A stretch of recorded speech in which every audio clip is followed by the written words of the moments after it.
Hello everyone, welcome back to this session. Now in the previous session, we looked at what is accounting, what are the different types of accounting, what are the accounting standards, who are the accounting stakeholders, etc. In this session, we will look at what is the accounting cycle. Now when I talk about accounting cycle, what is the accounting cycle actually means?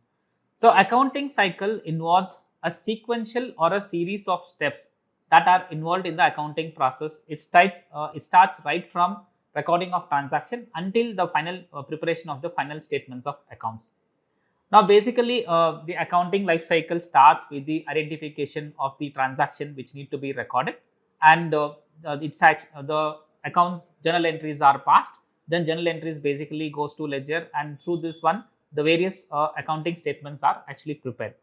Now, the accounting cycle starts for a particular year. Let's say, for example, if the accounting cycle starts for on 1st of January on ends on 31st of December for every year. Typically, one accounting cycle will start from the 1st of January for the particular year and will end on 31st of December for that particular year. So, for that particular year, all the accounting activities will be completed, and for the following year, the balance will be transferred. So, this is how normally the accounting cycle actually runs. Now, what are the different steps that are actually involved in the accounting life cycle? Now, the first step in the accounting life cycle is the identifying and recording of transactions. Now, not all transactions need to be recorded by the finance firm for the finance department. So, what happens, right? Only those transactions which has a monetary impact on the organization are actually recorded. So, first important thing is what you need to notice is you need to understand that the transaction should be monetary in nature and should have a monetary impact. So, only such transaction will be recorded. Now, the transactions are recorded by passing a journal entry. The next step is posting and balancing. The entries which are the journal entries which are actually passed then are posted to the ledgers. Now, the various ledgers are created. For example, when we pay rent by cash, so there is a rent account and there is a cash account. So, these two ledgers gets created. One is for rent ledger, other one for a cash ledger. Now, what happens is these ledgers are balanced. When I say balances, we need to balance out the ledger, and the final balance, whether the debit balance or a credit balance, have to be passed back to the trial balance. So, this is the second. Third one is preparation of trial balance. So, once you are posted your journals to the ledgers and balancing of ledger is done, the final balances are posted to the trial balance. The trial balance can be adjusted as well as can be unadjusted.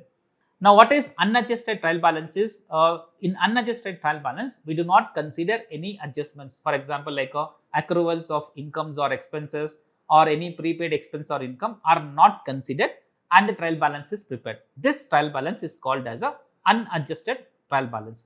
Then the firm will consider the outstanding expenses or a prepaid expenses or outstanding income, etc., and they will again adjust the trial balance. Now, this time the accruals of expenses, incomes and prepaid expenses, incomes, pre-received incomes will be considered, and the trial balance will be adjusted. This trial balance is actually the correct one and what is called as a adjusted trial balance.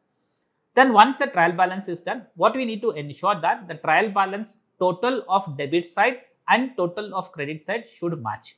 So, let's say for example, the sum total of all the debits on the debits is equals to $50 million. The sum total of all the credit also should be equivalent to $50 million. Now, you need to ensure that there should not be any force matches. When there should not be any force matches in the sense, the accounting book should not be adjusted by passing, for example, like a suspense account, something like that. So, we need to ensure that the trial balance total of a credit side on the debit side should match.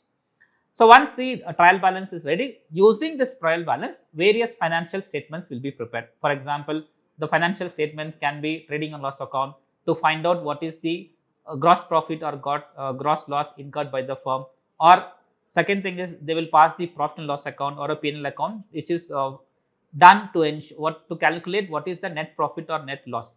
Then third thing is we have a balance sheet. So, basically which talks about where all the assets and liabilities of the firm actually gets recorded. Finally, after then one last statement is cash flow statement. Basically, the firm prepares the cash flow, like they want to know what are the different sources through which the cash is incurred. It can come from operations, it can come from financing, or it can come from investing. So the firm will prepare a cash flow statement to understand how the cashes are received. So these are some of the statements which are actually prepared.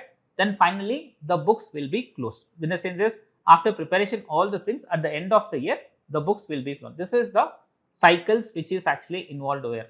Now in this slide you will see how. So what first thing is like what are the steps involved, like one, the entry is post. So this is a example of a journal entry, how the entry is actually posted. Then this is like example of a creating of ledger. So what happens is, in ledger we post the transaction and we balance it. Now typically this is how a trial balance looks like. So where you record all the accounting heads and you put that whether they have a debit balance or a credit balance. Finally you prepare a profit and loss statement to see what is the profit or loss, which is earned by the fund, and this is the example of a balance sheet which is prepared. So finally, if you want to summarize what is the accounting, how it typically starts, it starts with identifying the transactions which are required to be recorded.